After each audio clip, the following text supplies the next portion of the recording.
सूरदास जी क्या कह रहे हैं? तादिन तेरे तनु तरवर के सबई पात जर जई हैं। कई सारे लोगों को तो इसका अर्थ ही नहीं समझ में आया होगा। सूरदास जी कह रहे हैं जिस दिन मन पंछी उड़ जाएगा उस दिन क्या होगा? बोले तन रूपी वृक्ष के जितने पत्ते हैं सब झड़ जाएंगे। आंख में देखने की जो शक्ति है, कानों में सुनने की जो लालायत है, नाक में जो ग्रहण की शक्ति है, जिह्वा में जो स्वाद की शक्ति है, ये सारी शक्तियां झड़ जाएंगी जिस दिन मन पंछी उड़ जाएगा। जा प्रियतम सो प्रीति घनेरी सो देख डर जई हैं। अरे प्राण निकल जाने के बाद में मरा हुआ प्रियतम का शव भी भयानक लगता है, उसको देखने का मन नहीं होता। कैसी प्रीति! अरे अभी रोड पर यदि कोई जानवर मरा हुआ हो हम बगल से निकल जाएंगे, लेकिन एक मानव मरा हुआ पड़ा हो तो नहीं जा सकते, घूम के जाएंगे। क्यों? पहली बात तो उसको देख के डर लगेगा, दूसरी बात कहीं बगल से निकल गई, इसकी आत्मा चिपट गई तो दूर से निकलते हैं। किसी की शव यात्रा भी जा रही होती है तो लोगों में ऐसी भ्रांति होती है, भाई आगे वाले से चलो, यहां से नहीं जाना। क्यों? कभी हमारे मन में ये नहीं आता ये जानवर मरा पड़ा, इसकी आत्मा लिपट गई तो। हमें पता है कि वो नहीं तंग करेगा, तंग करना मानव का ही स्वभाव है, वो प्रेत बनने के बाद भी तंग करता है। जा प्रियतम सो प्रीति घनेरी सो देख डर जई हैं। अरे वो प्रियतम जिसके साथ 7 फेरे लिए उसकी मरणासन अवस्था हमको भयानक लगने लगती है, भयभीत लगने लगता है। मरा हुआ प्रियतम भी, वो प्रियतम कैसा कौन है जिसकी हर स्थिति हमको सुख देती है? केवल गोपाल जी। वो चाहे हमें वृक्ष के पास मिल जाएं, चाहे घर में मिल जाएं, चाहे गली में मिल जाएं, चौबारे मिल जाएं, स्वप्न में मिल जाएं, दिन में मिल जाएं, रात में मिल जाएं, उनसे कभी भय नहीं लग सकता। जिससे कभी भय ना लगे वही तो अपना है। बिन गोपाल को नहीं अपनो, जासों की रति नहीं है। सूरदास भगवंत भजन बिन वृथा सुजन्म गवई। क्यों फालतू में अपना जन्म गवा रहे हो? ठाकुर जी का भजन करो, हर क्षण उनका स्मरण करो। तो ये संसार मिथ्या है, लेकिन मायावी है, लेकिन हमको सत्य जैसी लगती है। हमें इंपॉर्टेंस लगने लगता है, कमाना है, खाना है, बनाना है। केवल आपको नहीं बोल रहा हूं, मैं खुद को भी बोल रहा हूं ये बातें। लेकिन ये हमको सत्य जैसी प्रतीत क्यों होती है? क्योंकि संसार को बनाने वाले परमात्मा परम सत्य हैं। ऐसे परम सत्य उन परमात्मा को हम प्रणाम करते हैं। सत्यम परम धीमहि, हम सब प्रणाम करते हैं। वो परमात्मा सत्य है, इसलिए सब सत्य सा प्रतीत होता है, लेकिन ये संसार सत्य है नहीं। क्या है? एक प्रकार से संसार एग्जामिनेशन है हम सबका। अच्छा, एक कथा वैसे भागवत जी में आगे आएगी, लेकिन मैं अभी सुना देता हूं। कल मुझसे किसी ने प्रश्न किया, ठाकुर जी ने हमको संसार में भेजा ही क्यों? जब इतना गंदा संसार है, इतना सब कुछ, यहां सब कुछ हमारे मन के विपरीत है, इतने कष्ट हमको यहां सहने पड़ते हैं, इतनी आपत्ति विपत्ति कष्ट पीड़ा सब देखनी पड़ती है, क्यों भेजते हैं ठाकुर जी हमको इस संसार में? सब लोग इधर देखो, ध्यान से सुनो। अब इसके 2-3 उत्तर हैं। पहला उत्तर जो आप सबने अनुभव किया होगा वो बताता हूं। पहली बार जब स्कूल जाते हैं, पहली बार, तो उस दिन हमको अपनी मैया पर यह लगता है कि हे मां, तुझे दया नहीं आती अपने फूल से बालक को स्कूल भेजते हुए? वो बालक कितना रोता है। पहली बार स्कूल जाते हुए बालक को मैं तो नहीं देख सकता, मुझे पता नहीं क्यों बड़ा रोना आता है उसको देख के। वो पहली बार जाता है, होठ नीचे करके रोने लगता है, आंखों में मोटे मोटे आंसू भर आते हैं, गाल लाल पड़ जाते हैं। जो मां के बगैर एक पल नहीं रहा, वो बेचारा थर्मस गले में लटकाए, वाटर बोतल कमर पे और कंधे पर बैग लटकाए, शूज पॉलिश करके, और जब बस में चढ़ता है अनजान बालकों के बीच में। पहला दिन जब स्कूल जाता, बालक कितना घबराता है। अनजान बच्चों के बीच में रोता रहेगा, टीचर्स के सामने रोता रहेगा, मम्मी पास जाना है, मां के पास जाना है। उसको अच्छा नहीं लगता।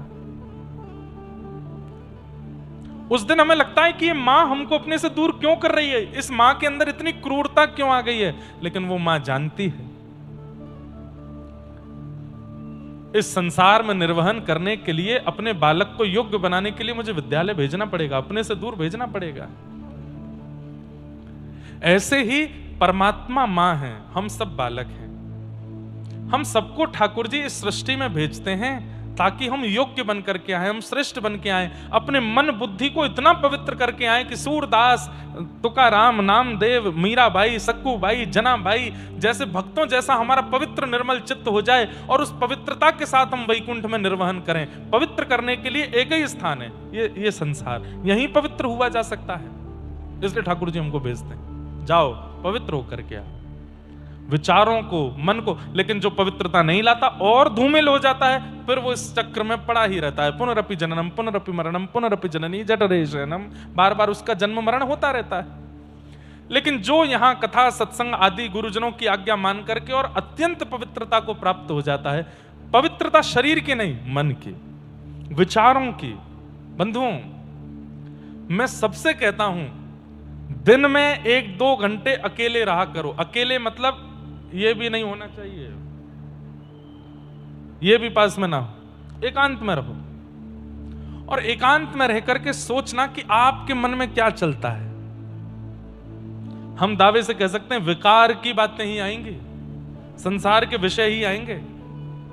इससे यह पता चलेगा कि चित्त शुद्ध नहीं है।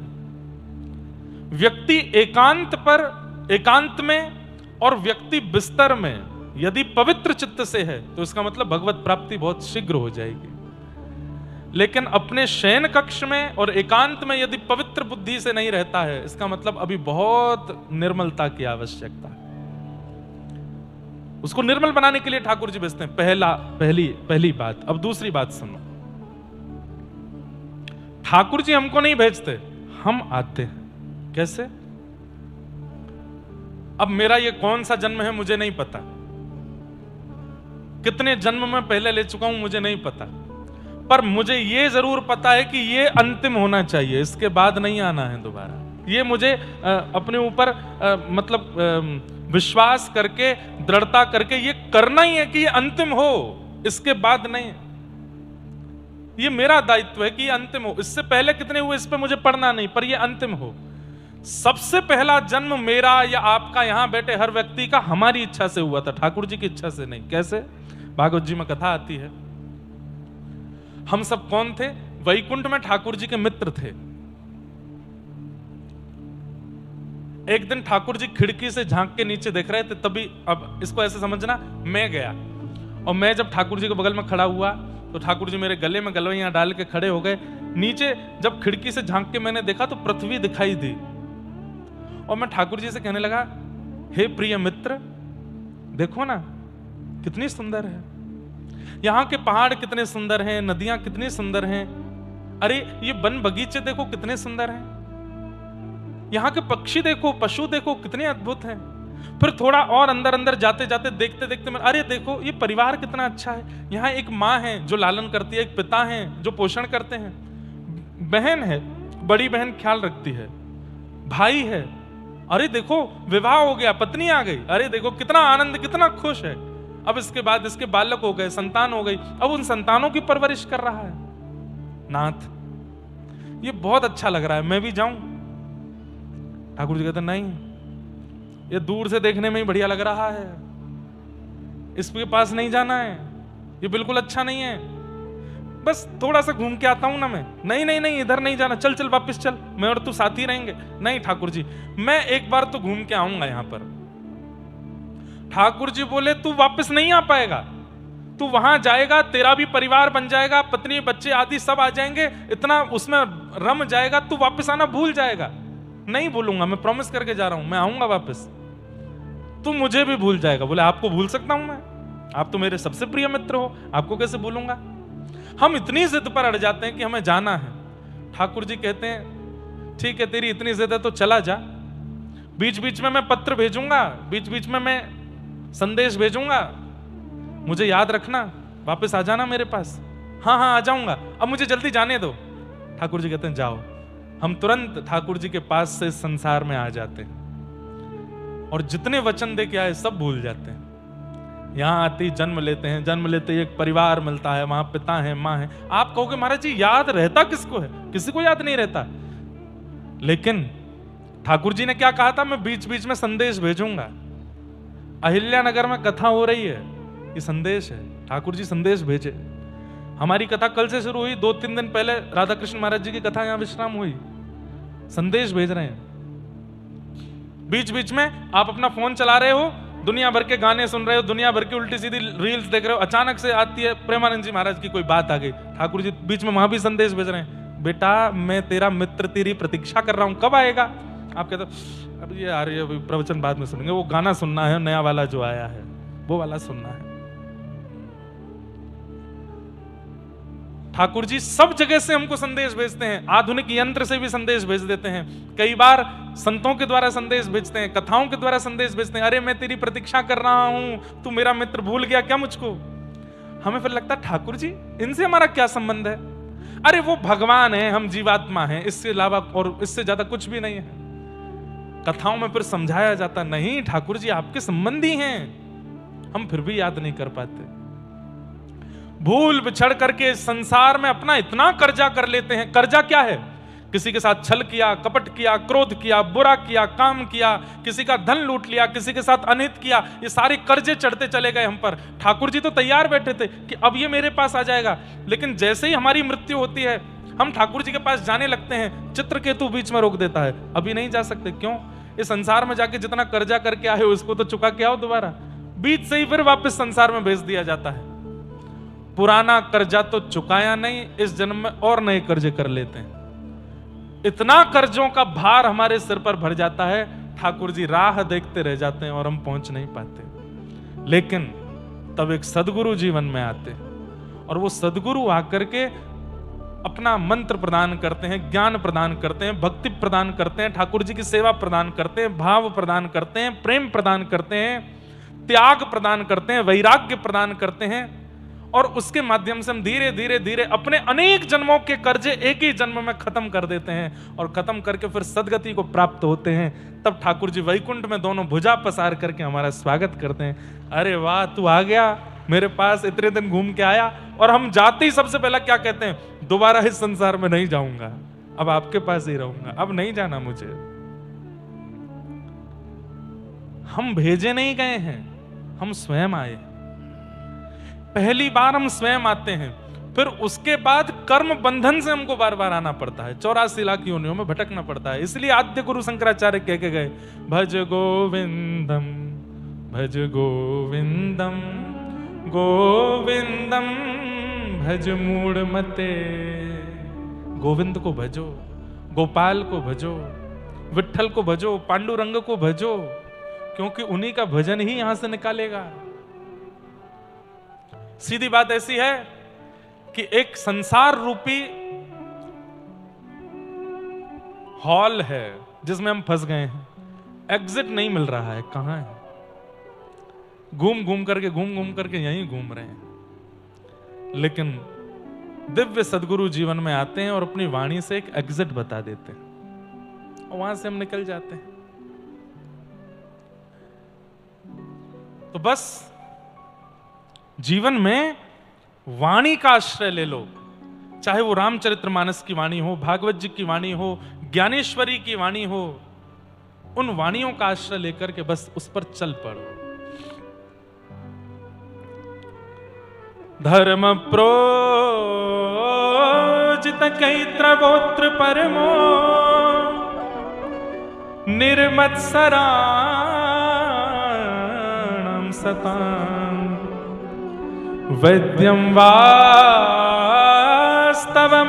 वस्तु शिवनम् तापत्रयोन्मूलनम्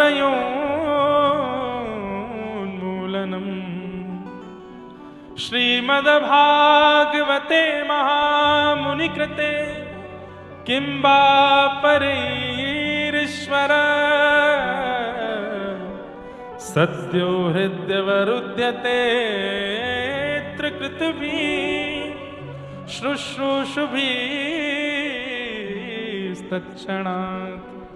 ये भागवत जी का दूसरा श्लोक है। पहले श्लोक में हमने परम सत्य को वंदन किया और दूसरे श्लोक में 4 बातें बताई जाती हैं, विषय, अधिकारी, संबंध और प्रयोजन। बहुत ध्यान से सुनिएगा। सबसे पहली बात, भागवत का विषय क्या है? क्यों सुन रहे हैं आप लोग कथा? क्यों आप लोग इतनी भरी गर्मी में अपने कार्यों को छोड़ के, घर परिवार छोड़ के यहां कथा सुनने क्यों आए हैं? विषय क्या है? तब कहते हैं हमारे चित्त को परम धर्म की प्राप्ति हो। अभी धर्म तो आप सब लोग कर रहे हो, लेकिन ये धर्म परम धर्म में परिवर्तित हो, इसके लिए कथा सुनी जाती है। परम धर्म क्या है? इस संसार में रहने के लिए, सुखमय जीवन जीने के लिए, मित्रता निभाने के लिए, परिवार के संबंध निभाने के लिए, धन कमाने के लिए, श्रेष्ठता से अपने कार्यों को संपन्न करने के लिए जो आप कर्म करते हो वो सब धर्म है। यहां पे कोई इंजीनियर बैठा होगा, कोई चार्टर्ड अकाउंटेंट बैठा होगा, कोई बिजनेसमैन बैठा होगा,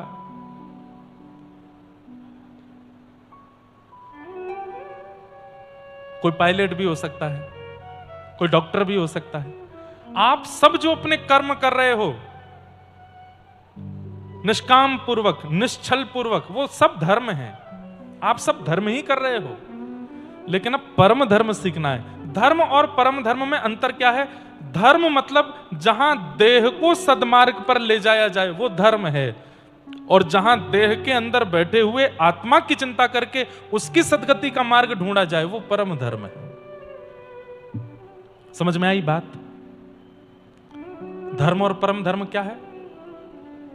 आप देह को वृंदावन ले जाते हो, देह को गोवर्धन ले जाते हो, देह को बरसाना ले जाते हो, ये धर्म है। लेकिन जब वृंदावन से आते हो तो मन को वहीं छोड़ के आ जाते हो, ये परम धर्म है। मन वहीं रह जाता है, वहीं श्री जी के चरणों में रह जाता है। हमारी सीधी बात, और थोड़ा कॉम्प्लिकेटेड नहीं करता हूं, इसको स्पष्ट बोल दूं, मैं जीवात्मा हूं और ये परमात्मा है, इस भाव से मैं इनको प्रणाम करूं, ये धर्म है। पर मैं इंद्रेश हूं और ये मेरे सखा हैं, ये परम धर्म है। मैं मीरा हूं और ये मेरे प्रियतम हैं, ये परम धर्म है। मैं यशोदा हूं और ये मेरे लाला हैं, ये परम धर्म है। मतलब वे परमात्मा और मैं जीवात्मा, ये बुद्धि है तो ये धर्म है, लेकिन वो मेरे कुछ हैं, ये परम धर्म है। मैं उनका संबंधी हूं, मेरा नाता है उनके साथ में, ये परम धर्म है। एक बात बोलूं, ठाकुर जी आपको अपना कुछ मानते हैं, इसका प्रमाण क्या है? आप कहीं कथा सुनने के लिए गए और कथा सुनते सुनते आपको लगा कि कब कथा पूरी होगी, पता नहीं पीछे कुछ लड्डू पेड़े मिल भी रहे हैं कि नहीं मिल रहे, कथा के विश्राम में कुछ प्रसाद वरसाद मिलेगा भी कि नहीं, कब कथा पूरी होगी, अब जल्दी जाना है, माँ कब चलोगे, कितनी देर और बोलेंगे ये व्यास जी। इसका मतलब क्या है? आप धार्मिक तो हो लेकिन ठाकुर जी आपको कुछ मानते नहीं है। लेकिन आप व्यास जी के आने के 1 घंटा पहले आके बैठ गए, गर्मी में बैठे हैं, और कथा चलते चलते चलते जैसे व्यास जी ने बोला अब हम कथा को विश्राम देते हैं, आपका मन विचलित हो गया। अब कल तक कैसे प्रतीक्षा करेंगे, अब पुनः कैसे कथा होगी, फिर से ठाकुर जी के मंगल चरित्र कैसे सुने जाएंगे, ये संकीर्तन, ये श्लोक, ये कथा की ध्वनि कभी रुके ना, चलती रहे। कथा के प्रति ऐसी भावना। कभी किसी धाम में दर्शन करने के लिए गए तो बस बार बार यही सोच रहे हैं 2 दिन हो गए, अब वापस जाना है, काम भी देखना है, धन भी कमाना है।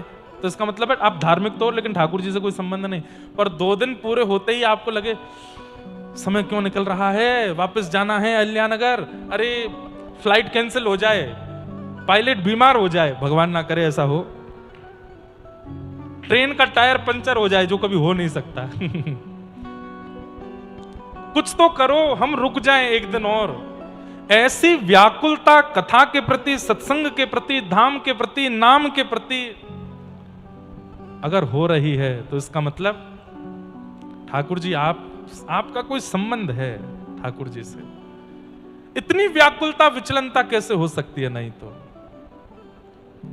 तुम ही तो मेरे माता पिता हो, तुम ही तो मेरे बंधु सखा हो, तुम ही तो मेरे, गाइए, माता पिता हो, तुम ही तो मेरे बंधु सखा, कितने रे रिश्ते तुम संग मेरे, कोई तो रिश्ता जरूर होगा, कई जन्मों से बुला रहे हो, कोई तो नाता जरूर हो। जनाबाई, मुझे इतनी प्रिय लगती है जनाबाई की कथा।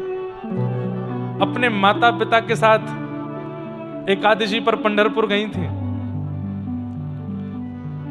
पंढरपुर जाके जनाबाई को इतना अच्छा लग रहा था, इतना सुख मिल रहा था। जय जय राम कृष्ण हरि कीर्तन चल रहा है और वारकरी सब नृत्य कर रहे हैं। हमारे पंढरपुर की मान्यता है कि एकादशी के दिन जो वारी जाती हैं वे सब पंढरीनाथ भगवान के शिखर का ही दर्शन कर लेते हैं। और वो मराठी में कुछ उसको कहते हैं कि बाकी के दिन तो आप पंढरीनाथ को देखते हो, लेकिन एकादशी के दिन ठाकुर जी शिखर पर खड़े होकर अपने सब भक्तों को देखते हैं। ठाकुर जी कहते हैं तुम भीतर आके मेरा दर्शन मत कर पाना, कोई नहीं, मैं देख रहा हूं तुमको। इसलिए ध्वजा जी का दर्शन, पंढरीनाथ भगवान के शिखर का दर्शन, बहुत भीड़ होती है एकादशी पर, आषाढ़ी पर तो शिखर का ही दर्शन करते हैं। इतनी भीड़ थी, लेकिन जनाबाई बड़ी प्रसन्न। उन भक्तों की संगति देख के इतनी सुख हो रहा है उनको। अब यहां दो बातें कही जाती हैं। एक बात तो ऐसी मैंने सुनी है कि भीड़ के कारण जनाबाई का माता पिता का हाथ छूट गया और वो खो गई। दूसरी बात ऐसी कही जाती है कि भीड़ देख करके और उन संतों के उनका ये भजन कीर्तन सुन के जना ने मां से कहा कि कितना अच्छा है ना, यहीं रह जाते हैं पंढरपुर में। अच्छा नहीं, वापस चलना है गांव, वापस घर जाना है। तो जना के मन में आया ये घर ले जाएंगे मुझको। तो भीड़ में जैसे गए तो जना ने जानबूझ के हाथ छोड़ दिए, बोले कि घर ले जाएंगे, मैं खो जाती हूँ ताकि कभी यहां से जाना ना हो। जानबूझ के खो गए हैं। दोनों बातें कही जाती, लेकिन इसमें एक पक्ष ये कह दिया जाता है कि मानव, और वो भी छोटी बालिका, अपने आप क्यों खोना चाहेगी। लेकिन भैया प्रेम का स्वरूप ऐसा ही होता है कि व्यक्ति सबसे लड़ जाता है, आग के दरिया में डूब जाता है प्रेम जब होता है। तो डूब गई जना, छोड़ दिए माता पिता के हाथ। माता पिता ने खूब ढूंढा, लेकिन इतनी भीड़ में कहां मिले छोटी सी जना।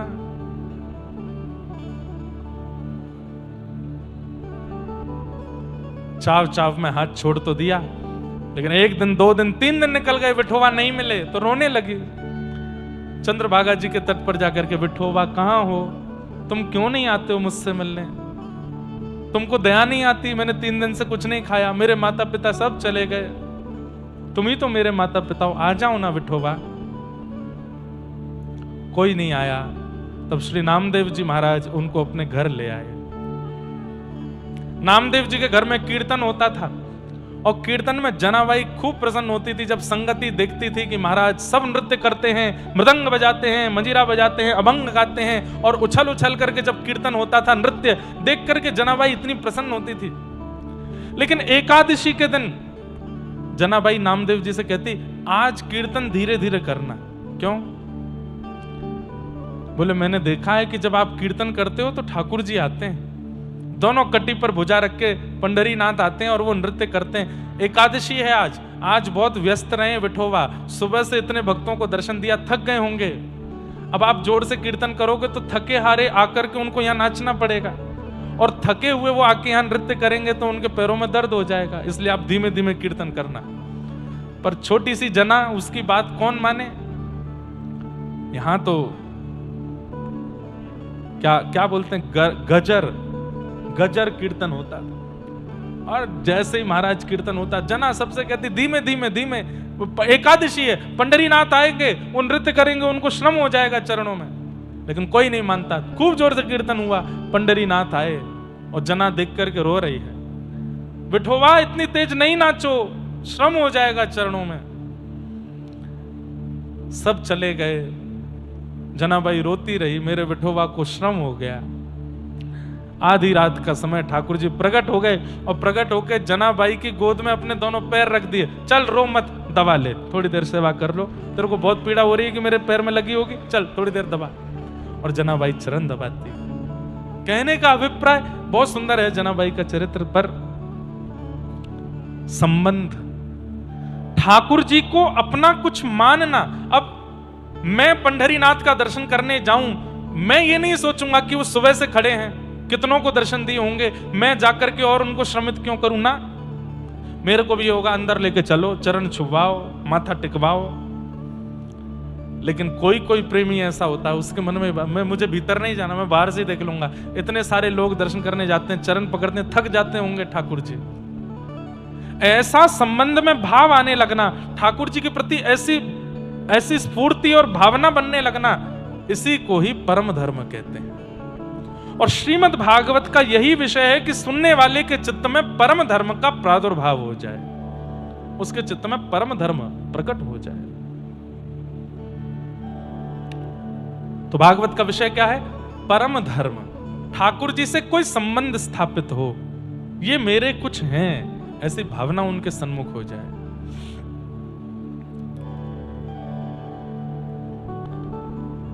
निर्मत्सराणाम सताम। मात्सर्य दोष से युक्त व्यक्ति ठाकुर जी को प्राप्त नहीं। मात्सर्य दोष किसको कहते हैं? ईर्ष्या। दूसरे की उपलब्धि से जलन करने वाला व्यक्ति कभी ठाकुर जी की प्राप्ति नहीं कर सकता, ठाकुर जी को प्राप्त नहीं कर सकता। मैं कथा में कहा करता हूं, कामी भगवान को पालेगा, क्रोधी भगवान को पालेगा, लोभी भगवान को पालेगा, मोही को भी भगवत प्राप्ति हो जाएगी, पर ईर्ष्यालु को भगवत प्राप्ति नहीं हो सकती। ईर्ष्यालु को ठाकुर जी नहीं मिलते। कैसी भक्ति होनी चाहिए? ठाकुर है तू मैं तेरा पुजारी, ठाकुर है तू मैं तेरा पुजारी,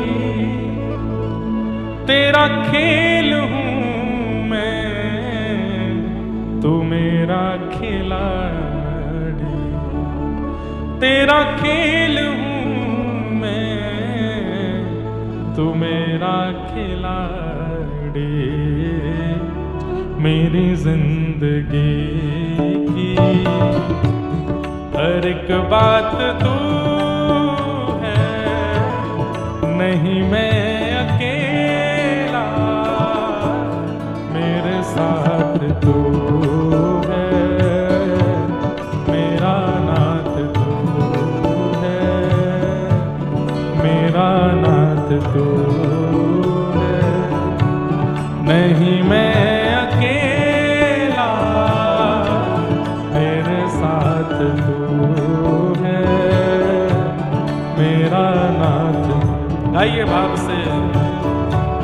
मेरा नाथ तू है, मेरा नाथ तू है, नहीं मैं अकेला, मेरे साथ तू है, मेरा नाथ तू है, मेरा नाथ तू है, नहीं मैं अकेला।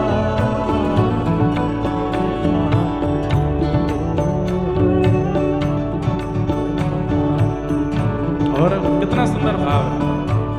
चला जा रहा हूं मैं राह पे तुम्हारे, चला जा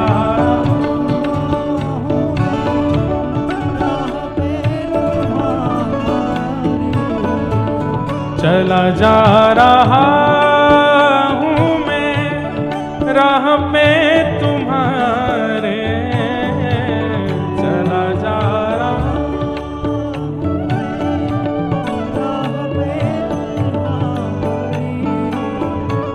राहों पे आए जो तूफान भारे, राहों पे तूफान भारे,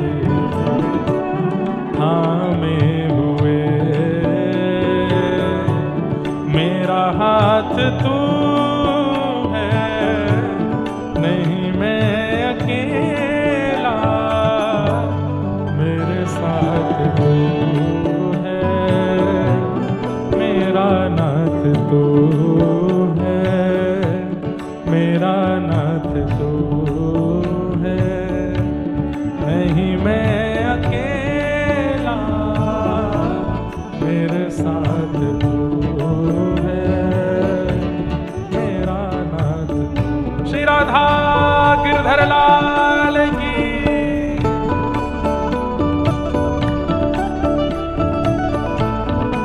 करताल बजा के गाओ।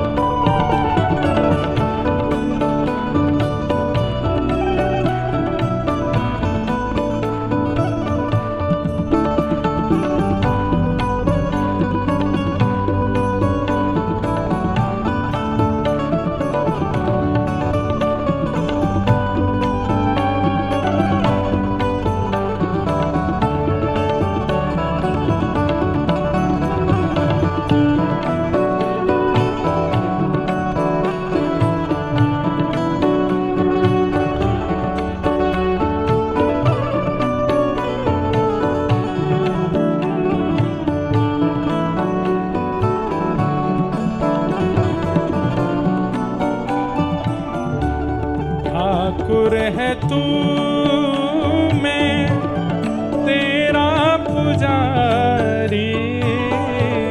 ठाकुर है तेरा पुजारी। ठाकुर है तू, मैं तेरा पुजारी। ठाकुर है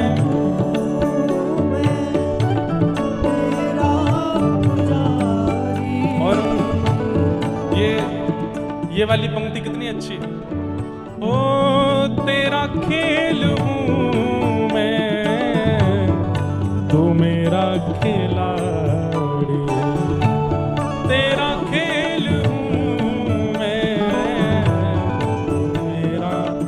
हे नाथ, हमारे गोवर्धन के श्री पंडित गया प्रसाद जी महाराज कहते, भैया हम ठाकुर जी के खिलौना हैं।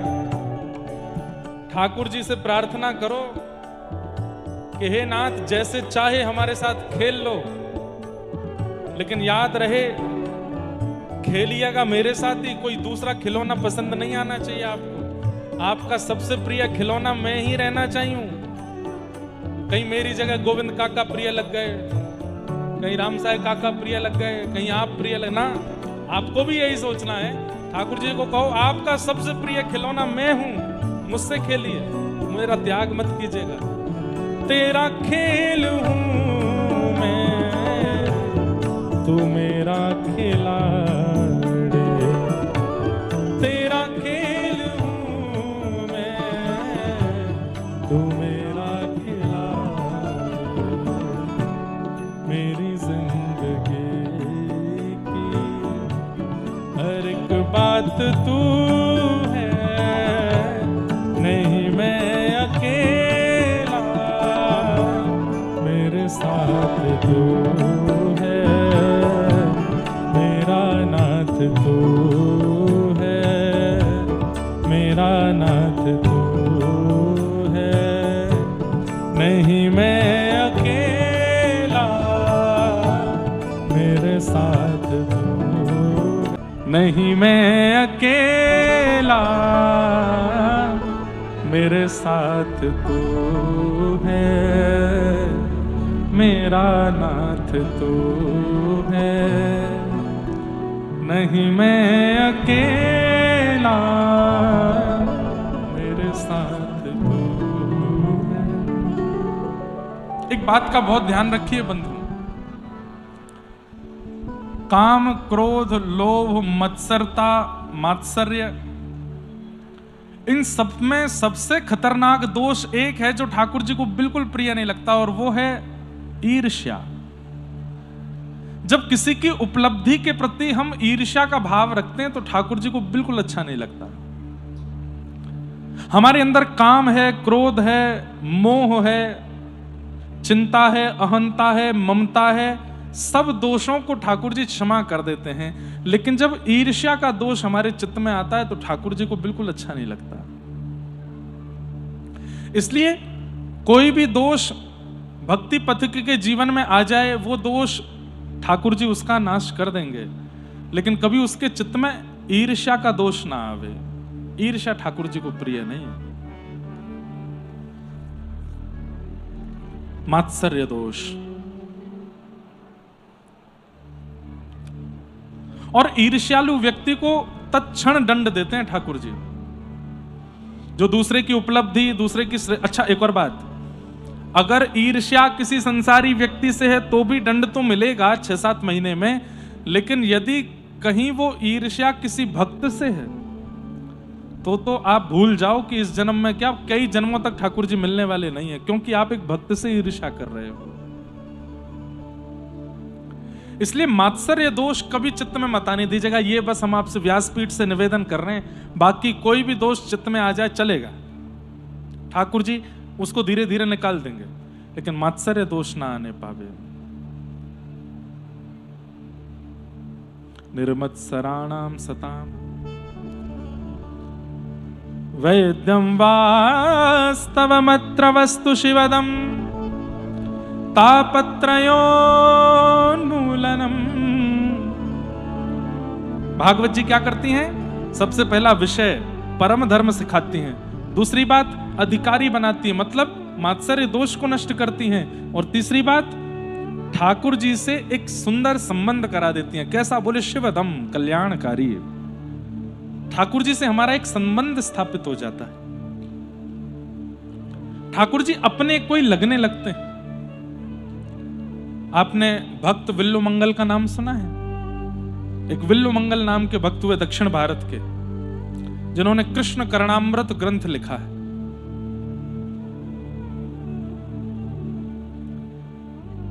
अस्ति स्वस्तरुणी कराग्र विलसत कल्प प्रसूना प्लुतम वस्तु प्रस्तुत वेणुना दलहरी निर्वाण निर्व्याकुलम स्रस्त स्रस्त निवद्धनि विविलसत गोपी सहस्त्रावृतम हस्तन्यस्तन तापवर्गमखिलोदारम किशोराकृति।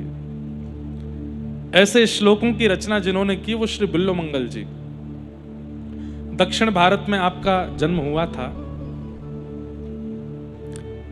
परम कुलीन ब्राह्मण कुल में इनका जन्म हुआ, परंतु एक बार नदी पार करके पल्ली पार जब पहुंचे तो वहां एक वैश्या को इन्होंने देख लिया। इनका विवाह हो चुका था, लेकिन परम सुंदरी वैश्या को देख करके उस पर मन ऐसा अटका,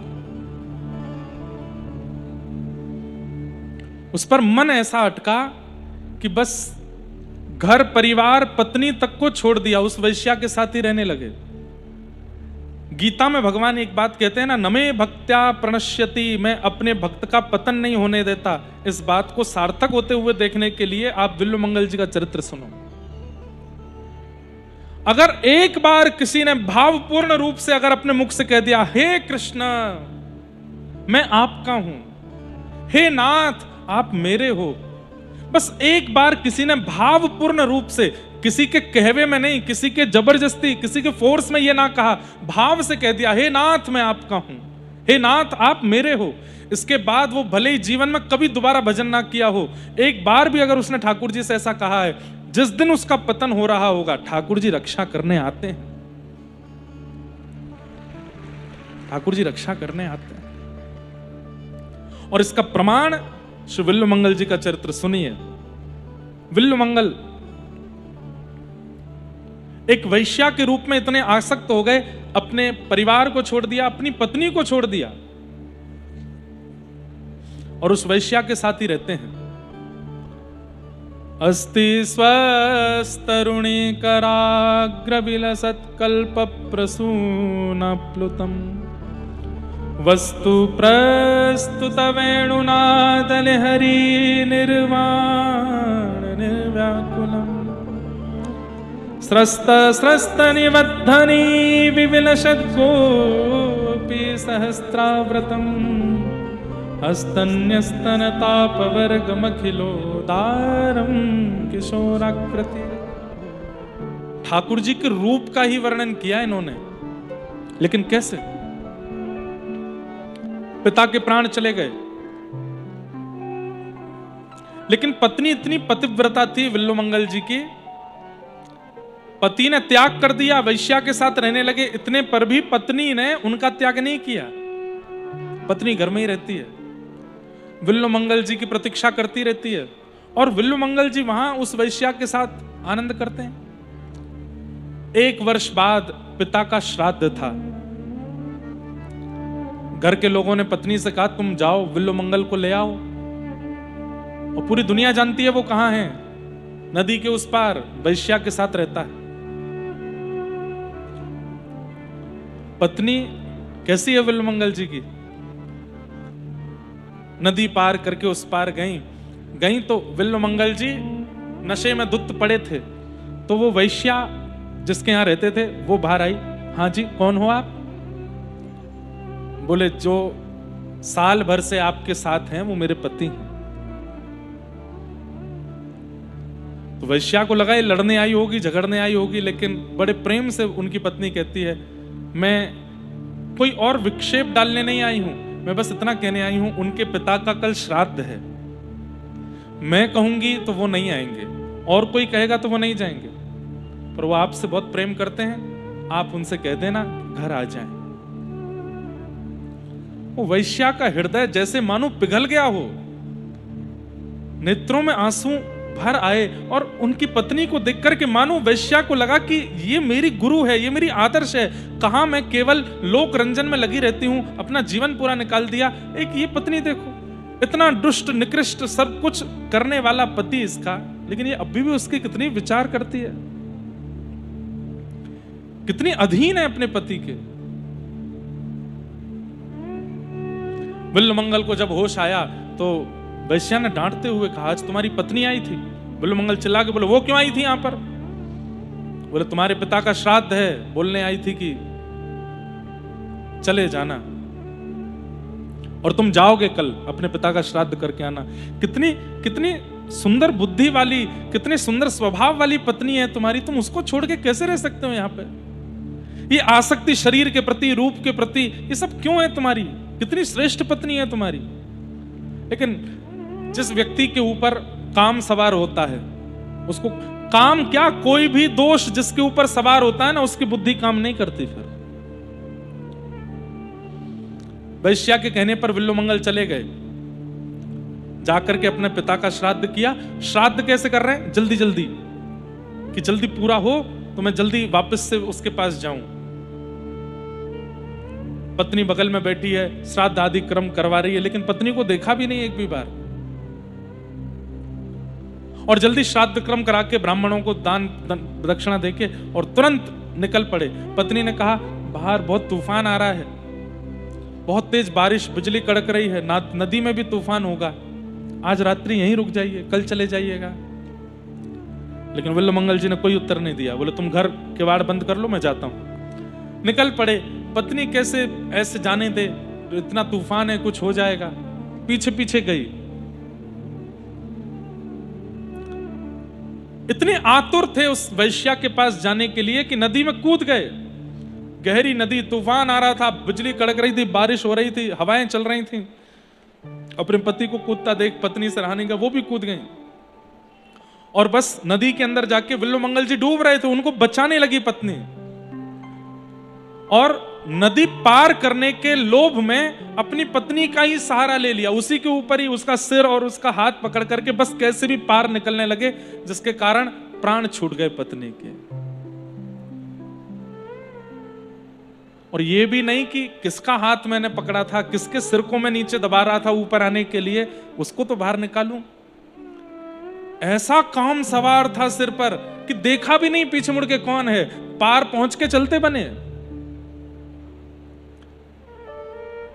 जैसे ही पहुंचे, उस वैश्या ने द्वार खोला, उसने कहा तुम आ गए, ये तो रात हो गई है, तुम्हारे पिताजी का श्राद्ध था, आज तुम घर रुकने वाले थे, तुम्हारी पत्नी आई थी, तुम क्यों आ गए? तुम्हें देखे बिना रहा नहीं जा रहा था, तुम्हारी बहुत याद आ रही थी, इसलिए दौड़ा चला आया। अरे अपनी स्थिति तो देखो, अपनी हालत देखो, और इतने तूफान में तुमने नदी पार कैसे की? बोले तुमने कोई नौका भेजी थी ना मेरे लिए, वो एक नौका जैसे नीचे आई थी, बस उसी पर चढ़ के आ गया। बोले मैंने कोई नौका नहीं भेजी, चलो देखो। तो जाकर के देखा तो नदी के किनारे पर पत्नी मरी पड़ी थी। वैश्या ने इतना डांटा, अरे तुम कैसे व्यक्ति हो, अपने पिता के श्राद्ध की रात्रि पर भी घर नहीं रुके, इतने रूप में और इतने शरीर में आसक्त हो कि दौड़े चले आए, नदी में कूद गए। तुम्हारी पत्नी तुम्हारी रक्षा के लिए कूदी थी, तुम उसके ऊपर चढ़ करके उसको दुबा करके यहां चले आए, और तुम्हारे मन में एक बार भी नहीं आया कि पीछे मुड़ के देख तो लूं कौन था। ऐसी रूप की आसक्ति, ऐसे तन की आसक्ति, इन आसक्तियों का कोई लाभ नहीं है। कुछ वर्ष बाद मेरा शरीर वृद्ध हो जाएगा, फिर कहां जाओगे? फिर किसी और को ढूंढोगे। अरे इतनी आसक्ति, इतना श्रम, इतना परिश्रम, इतना प्रेम ठाकुर जी से किया होता तो ठाकुर जी मिल जाते तुमको। पाप कर चुके हो तुम, अनंत पापों का बोझ है तुम्हारे सिर पर। अब मैं तुम्हारा त्याग करती हूं, आज के बाद मेरे साथ मत रहना। और तुम्हारी पत्नी एक बार का उसका दर्शन मुझे इतनी शिक्षा देकर के चला गया है, तुम्हारी पत्नी को ही गुरु रूप मान करके मैं भी अब भजन में जा रही हूं, मैं भी अपना वैश्या रूप जो है उसका त्याग कर रही हूं। चली गई। रोते रहे नदी के किनारे बैठे बैठे। तब जीवन की सच्चाई पता चली। बंधुओं देखो, एक बात सुनिएगा, जैसे बिजली का तार होता है ना, स्विच ऑन करने पर उसमें करंट का संचार होता है। अब अगर बिजली के तार के अंतिम छोर से किसी बल्ब को स्पर्श करा दोगे तो प्रकाश हो जाएगा, लेकिन उसी बिजली के तार के अंतिम छोर को किसी व्यक्ति से छुपा दोगे तो मर जाएगा। ठाकुर जी के द्वारा हम सबके अंदर पूर्ण ऊर्जाएं प्रदान की जाती हैं। आंखों में देखने की, कानों में सुनने की, नासिका में ग्रहण की, जीभ में स्वाद की, हाथों में पकड़ने की, पैरों में चलने की, संपूर्ण इंद्रियों में सारी ऊर्जाएं प्रदान की जाती हैं ठाकुर जी के द्वारा। अब उस ऊर्जा को हम संसार के उपभोग में लगा रहे हैं कि ठाकुर जी की सेवा में लगा रहे हैं, ये हमारे ऊपर निर्भर करता है। हम संसार में अगर उस पूरी ऊर्जा का व्यय कर रहे हैं तो एक प्रकार से हम नंगे तार से किसी व्यक्ति के प्राण ले रहे हैं, उसी के समान है। लेकिन उसी ऊर्जा को हम भक्ति में लगा रहे हैं, ठाकुर जी की प्राप्ति में लगा रहे हैं, तो एक प्रकार से हम अंधेरे में उजाला कर रहे हैं, उस तार को बल्ब से छुपा के। ऊर्जा हम सब में है, पर उस ऊर्जा का व्यय हम कहां करते हैं ये हम पर निर्भर करता है। विल्लू मंगल जी ने कहा, मैंने आधा जीवन तो विषय भोग में निकाल दिया, लेकिन आज तक तृप्त नहीं हुआ, अब जाता हूं ठाकुर जी की प्राप्ति में। निकल पड़े और एक आश्रम में पहुंचे, गुरुदेव की शरण में जाकर के गुरु मंत्र लिया, और कुछ वर्षों तक जप करने के बाद अपने आप को पवित्र किया। बस अब इच्छा होने लगी कि मैं वृंदावन जाऊं, जाकर के ठाकुर जी का भजन करूं। जैसे ही निकले, अब देखो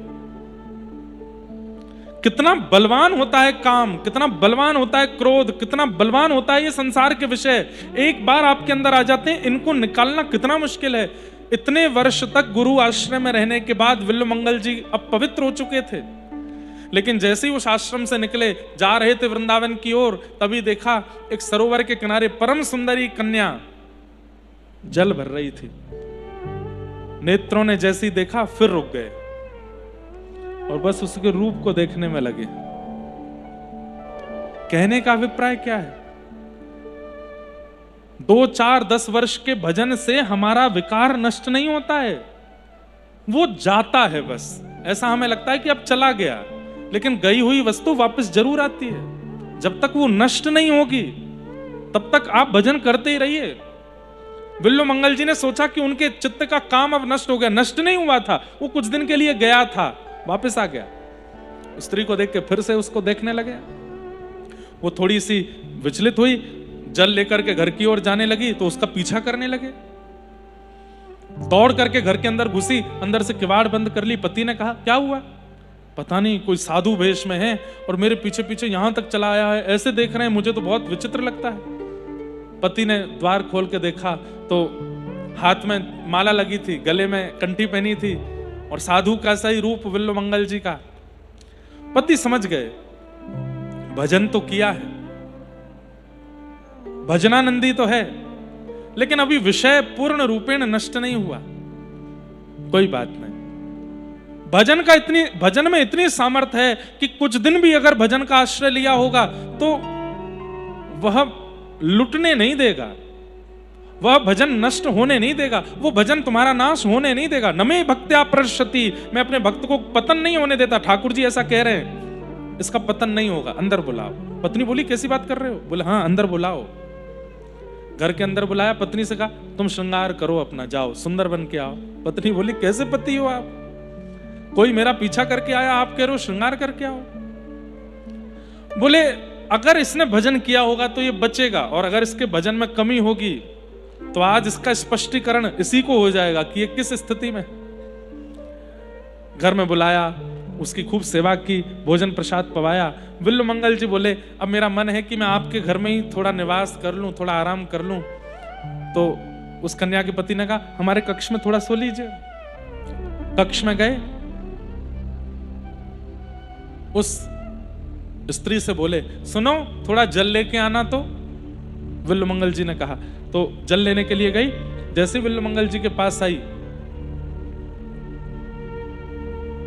उसके रूप को देख करके अचानक से विल्लु मंगल जी के नेत्र बंद हुए और अपना पूर्व का जो स्वरूप था वो याद आया। यही हुआ था पहले भी, किसी के रूप में आसक्त होकर के मैंने सब नष्ट किया, सब बर्बाद किया, अंततो गत्वा सब कुछ नष्ट करके अपनी पत्नी का त्याग करवा के पिता की हत्या भी मेरे ही कारण हुई। आज मैं जैसे तैसे संभल करके सुधरा और आज फिर उसी स्थिति में जा रहा हूं, फिर से किसी के रूप में आसक्त हो रहा हूं। अब नहीं विल्लु मंगल, अब नहीं। एक बार तू अपना पतन कर चुका है, और एक बात याद रखिएगा बंधुओं, एक बार पतन हुआ, संभल गए, ठीक है, लेकिन संभलने के बाद दोबारा गिरे फिर नहीं उठ पाओगे। एक बार गिर करके उठा जा सकता है इस संसार में, लेकिन दूसरी बार गिर के नहीं उठा जा सकता। दूसरी बार गिरे तो फिर गिर ही जाओगे। इसलिए जो युवा भाई बहन यहां बैठे हैं, अभी आप युवा हो, आपके अंदर खूब ऊर्जा है, संसार के विषयों को भोगने का खूब बल है आपके पास। अभी आप किसी के रोकने से, बताने से भी नहीं रोकोगे, लेकिन एक बार पतन हो और तब यदि आत्मग्लानि हो कि मैंने गलत किया, उसी समय उठ खड़े होना, और उसके बाद जब खड़े हो तो याद रखना दोबारा नहीं करना, क्योंकि दोबारा यदि गिरे फिर नहीं संभल पाओगे।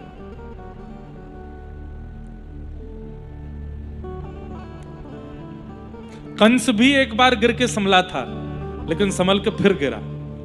रावण भी एक बार गिर के संभला था, लेकिन गिर के संभल के फिर गिरा।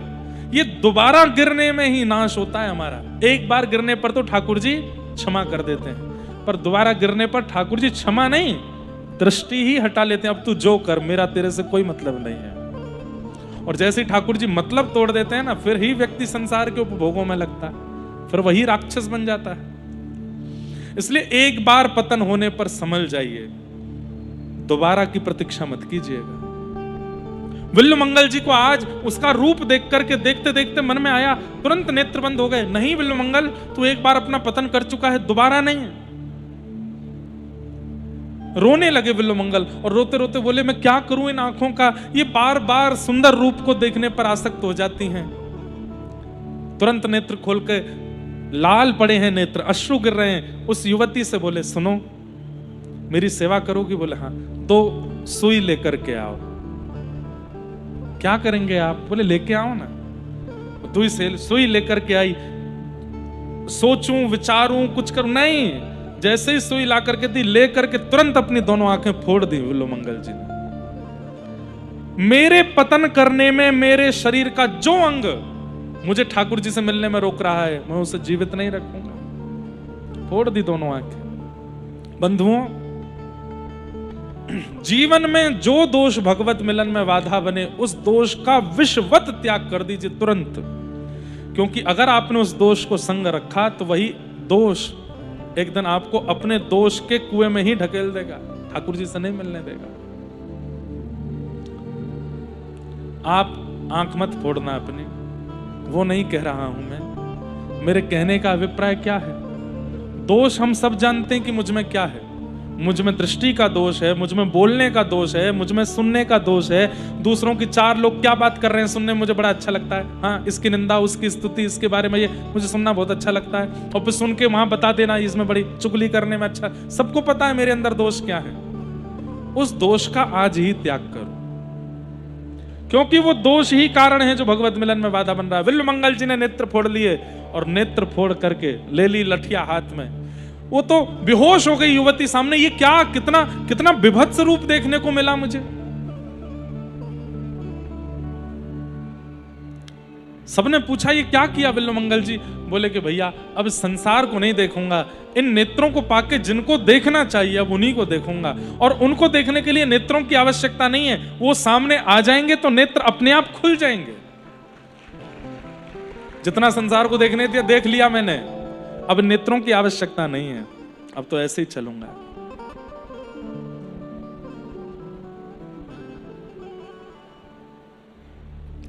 हरि जी मैं नैनहीन तुम नैना, हरि जी मैं नैनहीन तुम नैना। अब मैं नैनहीन हो गया हूं, अब मेरे नेत्र आप हो। हे नाथ, बाह पकड़ के थाम उंगरिया जौन डगरिया, थाम उंगरिया जौन डगरिया, ले चालो तुम जाने हरि जी मैं नैनहीन तुम नैना। हे नाथ, अब मेरे नेत्र चले गए हैं, थाम उंगरिया जौन डगरिया, ले जानो तुम चाहे। आप जहां ले जाओगे वहां चलूंगा।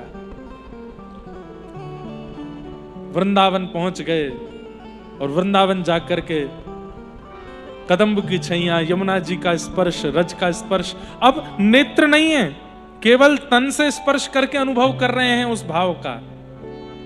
और करते करते एक दिन स्थिति आई, एक स्पर्श हुआ अंग को, जिस स्पर्श से संपूर्ण अंग पुलकित हो गया।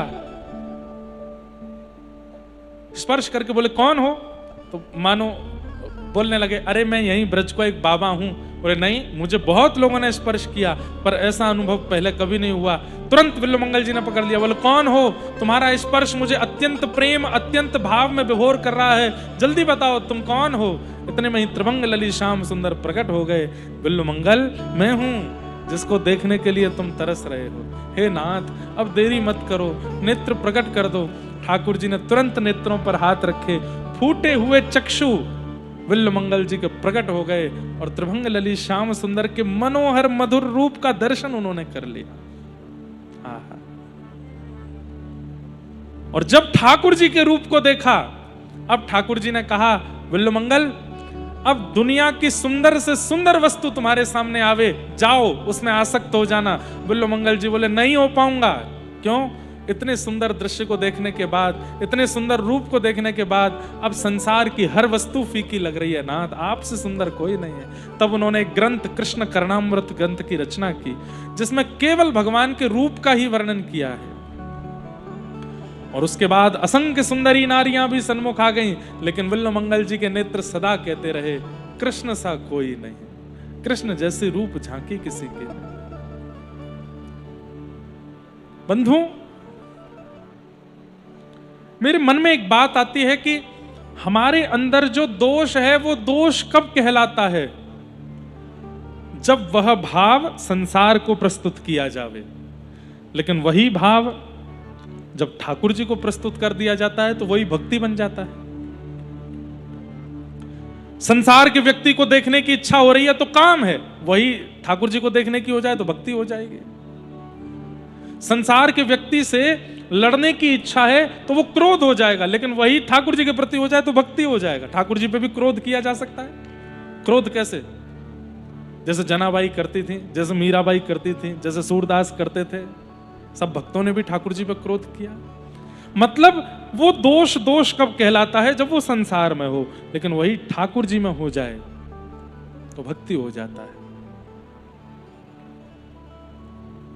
ऐसे बिल्वमंगल। तो श्रीमद् भागवत क्या करती है? वैद्यम वास्तवमत्र वस्तु शिवदम तापत्रयोन्मूलनम।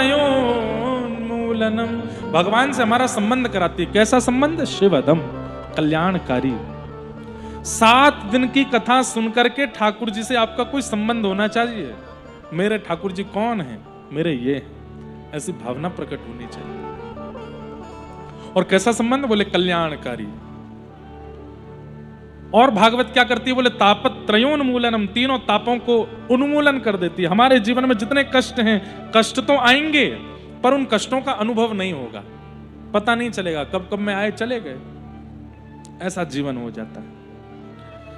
श्रीमद् भागवते महामुनि कृते किंबा परैरीश्वरः सद्यो हृद्यवरुध्यते त्रिकृतभिः शुश्रूषुभिस्तत्क्षणात्।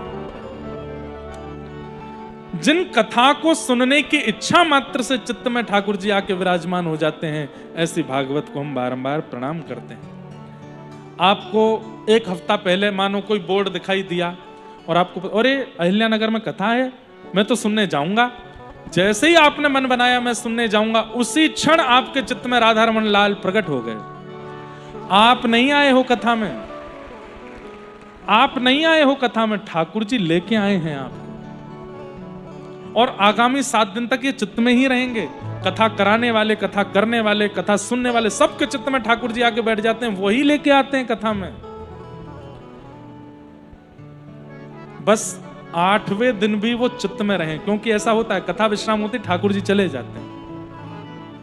आप लोगों को ऐसा प्रयास करना है कि वो जाए ना, सदा यहीं रहे। हो तू न संभाले तो हमें कौन संभाले, ओ तू न संभाले तो हमें कौन संभाले। हे जगन्नाथ, गाइए हमारे साथ, ऊंचे स्वर में गाओ।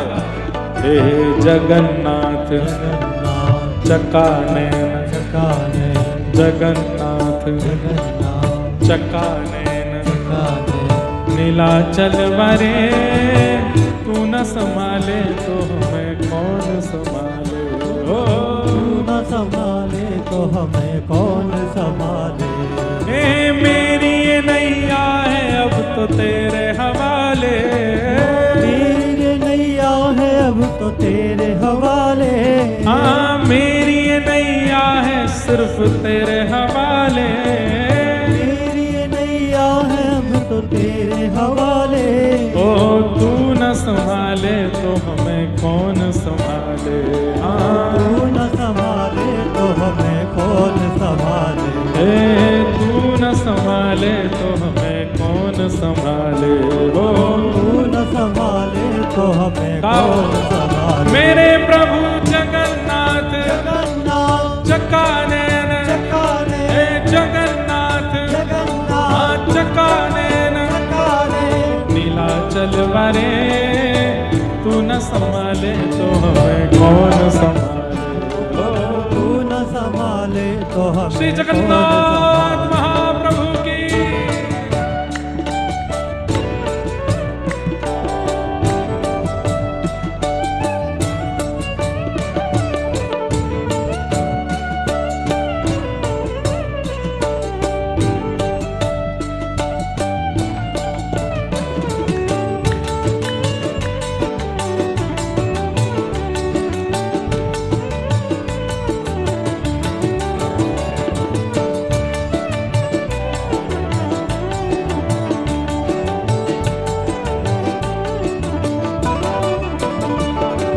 जगन्नाथ स्वामी मेरे नैनों के तारे, जगन्नाथ स्वामी मेरे नैनों के तारे। जगन्नाथ स्वामी मेरे नैनों के तारे, जगन्नाथ स्वामी मेरे नैनों के तारे। ओ तू न संभाले तो हमें कौन संभाले।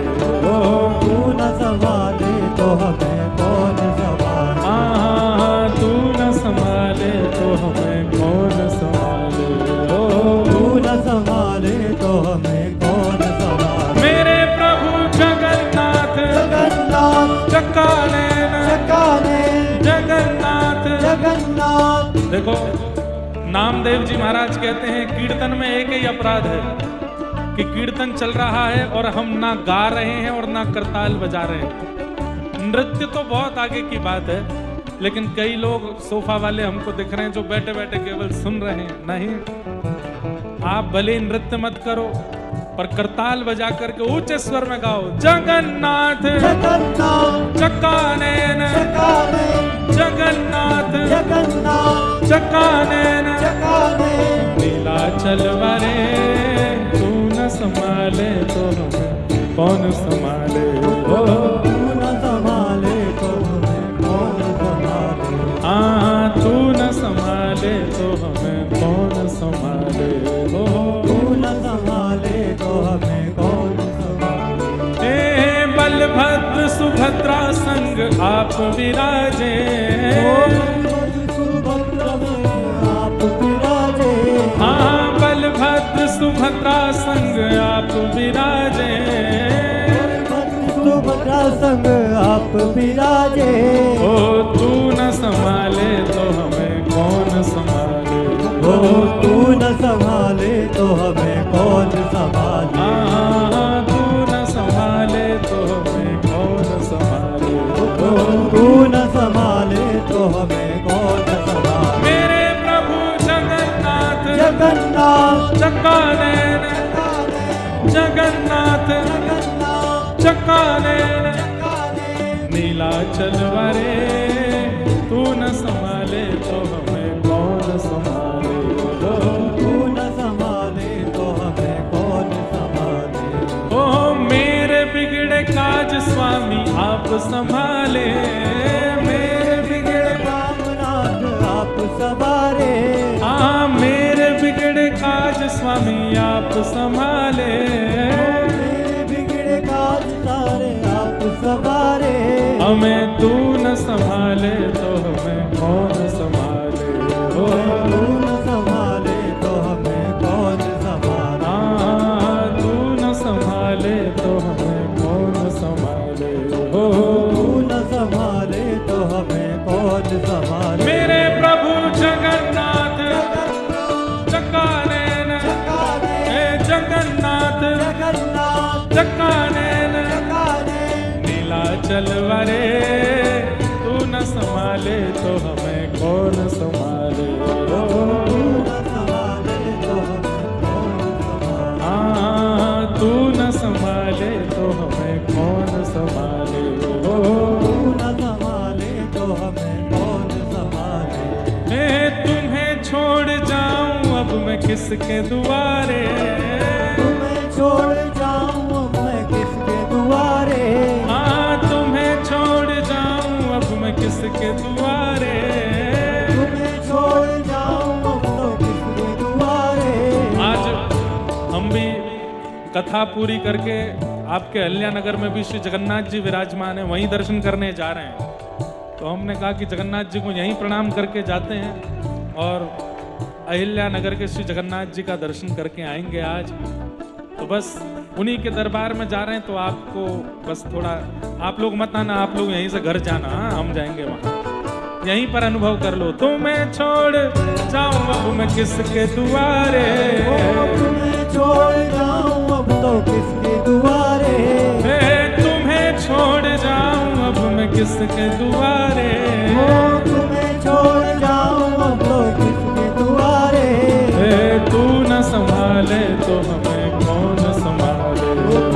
तू न संभाले तो हमें कौन संभाले। हाँ तू न संभाले तो हमें कौन संभाले हो। तू न संभाले तो हमें कौन संभाले। मेरे प्रभु जगन्नाथ चक्कानैन हे जगन्नाथ चक्कानैन हे जगन्नाथ चक्कानैन हे जगन्नाथ चक्कानैन नीलाचल वारे तू न संभाले तो हमें कौन संभाले। तू न संभाले तो हमें कौन संभाले। तू न संभाले तो हमें कौन संभाले। तू न संभाले तो हमें कौन संभाले। वृंदावन प्यारो वृंदावन वृंदावन प्यारो वृंदावन। श्री वृंदावन मेरो वृंदावन। वृंदावन मेरो वृंदावन। श्यामा हृदय कमल सो प्रगटो। श्यामा हृदय कमल सो प्रगटो। श्यामा हृदय कमल सो प्रगटो। श्यामा हृदय कमल सो प्रगटो। और श्याम